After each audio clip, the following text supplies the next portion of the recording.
दोस्तों, होली का त्यौहार नज़दीक आ रहा है। आज मैं आपके लिए दो तरह की बहुत ही स्वादिष्ट सी मिठाई की रेसिपी लेके आई हूँ, जिसमें हम बनाने वाले हैं बेसन बर्फ़ी और इसी के साथ हम बनाएंगे सफ़ेद खोपरा पाक। और ये जो दोनों मिठाई है बिना मावे से बनने वाली है, बहुत ही स्वादिष्ट बनती है। मैं वर्षा भावसार रसोई घर में आप सभी का स्वागत है। तो चलिए फ्रेंड्स, फटाफट से बना लेते हैं बहुत ही स्वादिष्ट बेसन बर्फ़ी। गैस चालू करके गैस पे मैंने कढ़ाई रखी है। इसके अंदर मैंने आधा कप देसी घी डाला है। घी जैसे ही गर्म होता है हम इसमें डाल देंगे 1 कप बेसन। तो ये जो मिठाई है हम बेसन से बना रहे हैं।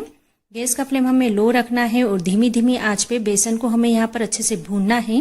गैस का फ्लेम आप बिल्कुल भी हाई या मीडियम नहीं रखें, बिल्कुल लो फ्लेम पे ही इसे भूनें और लगातार चलाते हुए हम अच्छे से यहाँ पर बेसन को भूनेंगे। तो बेसन हमें यहाँ पर तब तक भूनना है जब तक बेसन में से एक अच्छी सी खुशबू नहीं आने लग जाती, बेसन में जाली नहीं बनने लग जाती और बेसन का जो कलर है थोड़ा सा चेंज नहीं हो जाता। तो आप देख सकते हैं बेसन यहाँ पर थोड़ा सा पतला हो चुका है, लेकिन बेसन की जो सिकाई है अभी बिल्कुल भी नहीं हुई है।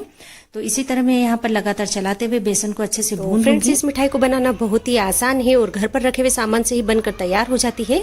तो अभी होली का त्यौहार आ रहा है, आप मेरी इस रेसिपी को जरूर से ट्राई कीजिए। तो अब आप देख सकते हैं थोड़ा सा यहाँ पर कलर आ चुका है, लेकिन हमें इसका जो कलर है थोड़ा सा और डार्क सा चाहिए।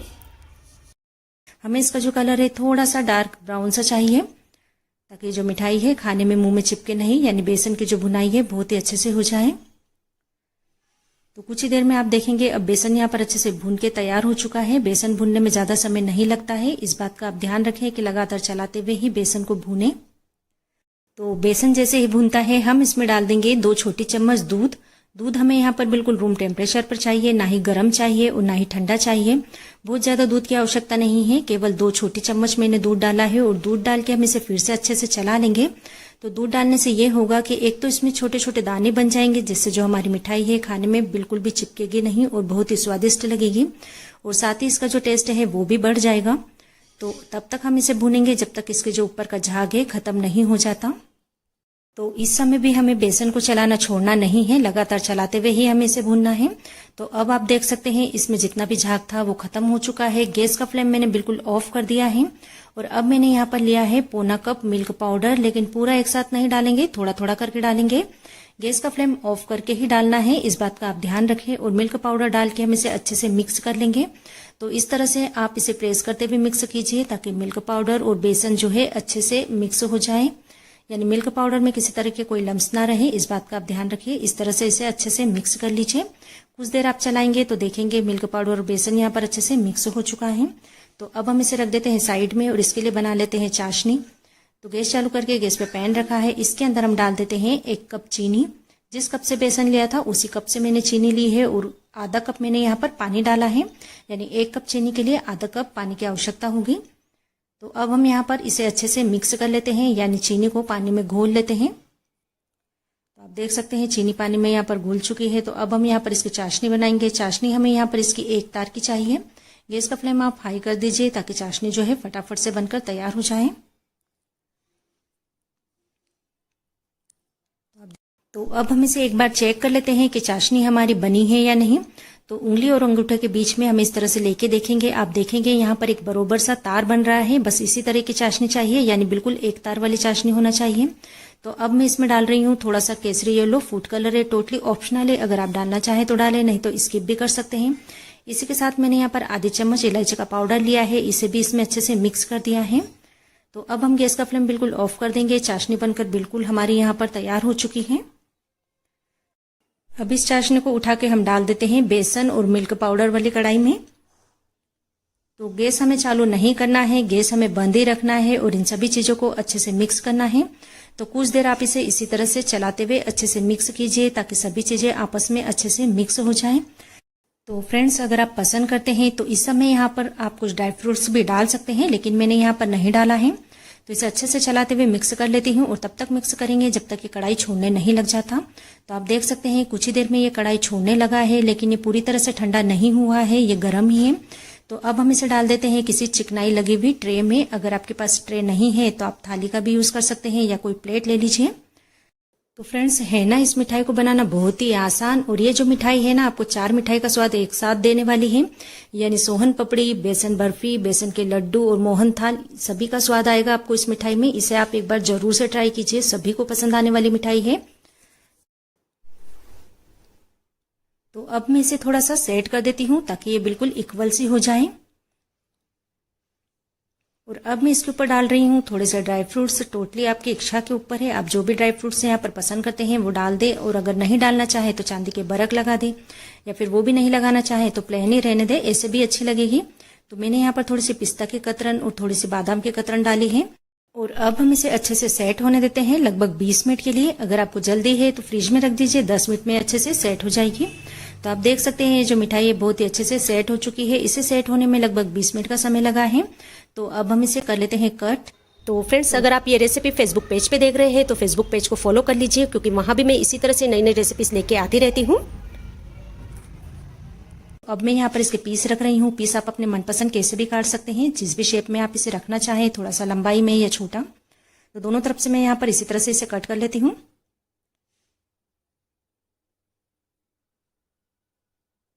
तो फ्रेंड्स, किसी भी त्यौहार पे आप इसे बना सकते हैं, सभी को पसंद आने वाली मिठाई है और बहुत ही जल्दी बनकर तैयार हो जाती है। तो यहाँ पर मैंने इसके बराबर साइज के पीस रखे हैं। तो एक बार हम इसे तोड़ के भी देख लेते हैं। आप देख सकते हैं कितनी आसानी से टूट रही है, बिल्कुल मुंह में घुल जाने वाली मिठाई है।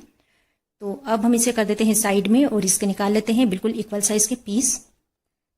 तो फ्रेंड्स, आज की ये रेसिपी आपको कैसी लगी कमेंट में जरूर से बताइए। और अगर आपको ये रेसिपी पसंद आ रही है तो व्हाट्सएप पे अपने फैमिली एंड फ्रेंड्स ग्रुप में इस रेसिपी को जरूर से शेयर कीजिए। तो चलिए बना लेते हैं फटाफट से अब बहुत ही स्वादिष्ट खोपरा पाक। सबसे पहले गैस चालू करके गैस पे कढ़ाई रखी है। इसके अंदर डाल देते हैं 3 कप नारियल का बूरा। 3 कप नारियल का बूरा लिया है। ग्राम से में देखा जाए तो 300 ग्राम नारियल का बूरा है। गैस का फ्लेम बिल्कुल लो रखेंगे और धीमी धीमी आंच पे इसे कुछ देर भून लेंगे। बहुत ज़्यादा नहीं भूनना है, नहीं तो जो इसका कलर है डार्क हो जाएगा। इसका कलर जो है हमें वाइट ही रहने देना है। तो हम इसे लगातार चलाते हुए कम से कम 2 से 3 मिनट के लिए भून लेंगे। फ्रेंड्स, ये मिठाई बनाना बहुत ही आसान है। इस मिठाई को बनाने के लिए ना ही हमें चाशनी बनानी पड़ती है, ना ही इसमें मावा डालना पड़ता है और ना ही मिल्क पाउडर की आवश्यकता होती है। बहुत ही आसानी से मिठाई बनकर तैयार हो जाती है। जब आप इसे एक बार बनाओगे तो इसे बार बार बनाना पसंद करोगे। तो ये देखिए फ्रेंड्स, 2 से 3 मिनट हो चुके हैं। मैंने यहाँ पर इसे अच्छे से भून लिया है और ये अच्छे से गर्म हो चुका है, लेकिन इसका जो कलर है बिल्कुल भी चेंज नहीं हुआ है। तो अब मैं इसमें डाल देती हूँ 1.25 कप चीनी, यानी 2 कप में से मैंने थोड़ी सी चीनी अलग कर ली है। मान के चलिए आप बरोबर ये 1.25 कप चीनी है। लेकिन अगर आप यहाँ पर ज़्यादा मीठा पसंद करते हैं तो आप यहाँ पर पूरे 2 कप चीनी का भी यूज़ कर सकते हैं। तो चीनी और नारियल का जो बूरा है इसे मैंने यहाँ पर अच्छे से मिक्स कर लिया है। अब मैंने यहाँ पर डाला है आधा कप दूध और इसी के साथ हम डाल देते हैं आधा कप मलाई। तो मलाई डाल के भी इसे अच्छे से मिक्स कर लेते हैं। गैस का फ्लेम इस समय भी हम बिल्कुल लो रखेंगे और लगातार चलाते हुए इन सभी चीज़ों को अच्छे से मिक्स कर लेंगे ताकि जो चीनी है जल्दी से घुल जाए। तो जैसे जैसे आप इसे मिक्स करते जाएंगे आप ये देखेंगे कि ये थोड़ा पतला होने लगा है, लेकिन हमें इसे चलाना छोड़ना नहीं है, लगातार ही इसे चलाना है। तो फ्रेंड्स, मलाई डालने से ये होता है कि एक तो ये मावे का भी काम कर देती है और इसका स्वाद भी बहुत ही अच्छा आता है। यानी बाजार से हमें कुछ भी नहीं लाना पड़ता है, घर पे रखे हुए सामान से ही मिठाई बनकर तैयार हो जाती है। अब आप ये देख सकते हैं ये थोड़ा गीला सा हो चुका है। तो अब हम इसे फिर से अच्छे से भूनेंगे और तब तक भूनेंगे जब तक ये बिल्कुल कढ़ाई नहीं छोड़ने लग जाता और जमने वाली कंसिस्टेंसी इसकी नहीं हो जाती।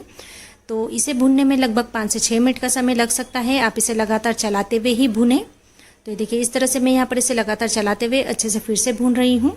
तो फ्रेंड्स, अगर आप मावे वाला खोपरा पाक की रेसिपी देखना चाहते हैं तो मुझे कमेंट में ज़रूर से बताइए। इसकी जो रेसिपी है मैं बहुत ही जल्दी अपलोड कर दूंगी।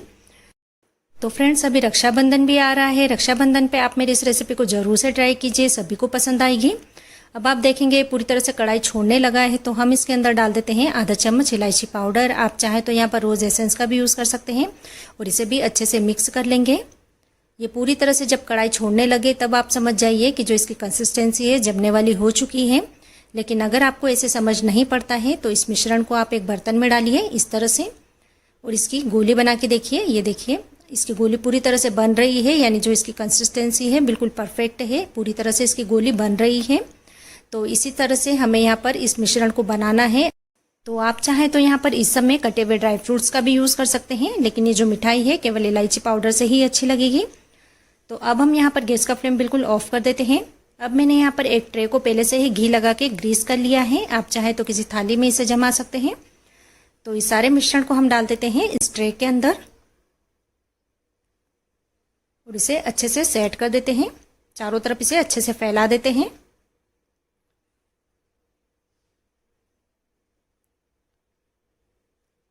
तो इस तरह से थोड़ा सा प्रेस करते हुए इसे अच्छे से फैलाइए। आप चाहे तो अपने हाथों की हेल्प भी ले सकते हैं। तो अब हम इसे जमने के लिए छोड़ देते हैं लगभग 10 से 15 मिनट के लिए, लेकिन आपको जल्दी हो तो आप इसे फ्रिज में भी रख सकते हैं। तो आप देखेंगे 15 मिनट में बहुत अच्छे से सेट हो चुकी है। तो अब मैं यहाँ पर लगा देती हूँ चांदी का वर्क। अगर आपके पास हो तो लगा दीजिए, नहीं तो इस स्टेप को आप स्किप भी कर सकते हैं। तो ये देखिए यहाँ पर कुछ कुछ जगह मैंने चांदी का वर्क लगा दिया है और अब हम इसे कर लेते हैं कट। तो आप देख सकते हैं बहुत ही आसानी से हमारी ये मिठाई कट रही है। मतलब यहाँ पर हमारी जो बर्फी है बहुत ही अच्छे से सेट हुई है। तो आप अपनी मनपसंद किसी भी साइज में इसे कट कर सकते हैं। आप चाहे तो थोड़े से छोटे पीस रख लीजिए या थोड़े बड़े रख लीजिए। यहाँ पर मैं इसके बिल्कुल चौरस पीस काट रही हूँ।